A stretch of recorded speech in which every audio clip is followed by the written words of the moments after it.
All right, let's jump right in. If you're a community leader, someone who works with young people, you know that the path to radicalization can feel, well, unpredictable. This explainer is all about a powerful new way of thinking that shifts our focus from just seeing the risks to actually building up resilience. It all boils down to this one central puzzle. And we've all seen it, right? You have two kids from the same neighborhood facing the same struggles, but they end up on completely different paths. What is it that makes that difference? That's the question that's really challenged people for years, and it's what we're going to unpack today. For a long, long time, the way we understood radicalization was kind of like using an old map. It was useful for sure, but it was missing like half the picture. So this old map, it really focused on two main things. On one side, you have what we call push factors. Think of these as the big structural problems, things like no jobs or a real lack of trust in government that kind of push people away from the mainstream. And on the other side, you've got the pull factors, those tempting promises from extremist groups, a sense of belonging, power, purpose, all the things that pull someone in. But here is the absolute game changer. As the International Center Hidayah points out, these old models only ever showed us the dangers. They were basically maps of all the cliffs and the traps, but they told us nothing about the safe paths or the bridges or the places where you could find strength. And that is exactly where a more complete picture comes into play.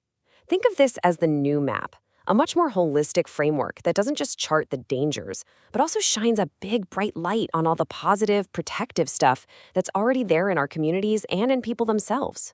Okay, so this right here, this is the core of that new map. Just look at the balance it creates.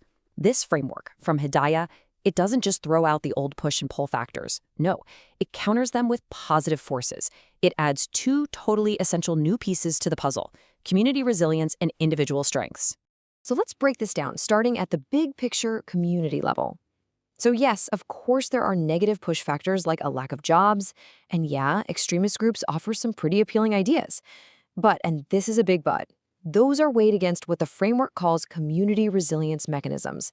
These are your community's existing assets. We're talking about things like public forums where people can actually be heard, youth clubs, local mediation programs, all the stuff that makes a community strong and positive. Now let's zoom in a bit, down to the individual person. A young person might feel vulnerable, maybe disconnected from their family, and then get drawn to the sense of identity an extremist group is selling. But that can be balanced by individual protective factors. And this is so powerful. It's about personal strengths, things like strong family ties, healthy ways of coping with stress, or just positive habits. These are the internal resources that really help someone push back against those negative influences. So that's the theory, right? It all sounds good on paper, but what does this actually look like in the real world? Let's just walk through a quick story to see how these forces really play out and how resilience can win the day. So let's meet Alex. Alex is a teenager who's feeling pretty stuck. There aren't a lot of jobs in town. That's a big macro push factor. And on a personal level, Alex feels really isolated. That's an individual vulnerability. So you can see the risk factors are definitely there. And then, of course, the internet. Online, Alex stumbles across a group that seems to offer everything that's missing: a really strong sense of identity, of purpose, of belonging.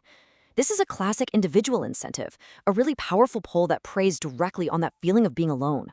But, and this is the turning point, here's where the scale starts to tip.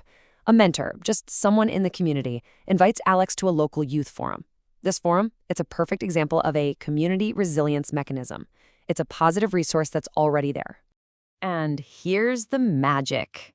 At that forum, Alex doesn't just sit in the back. Alex gets involved. They help organize a community job fair.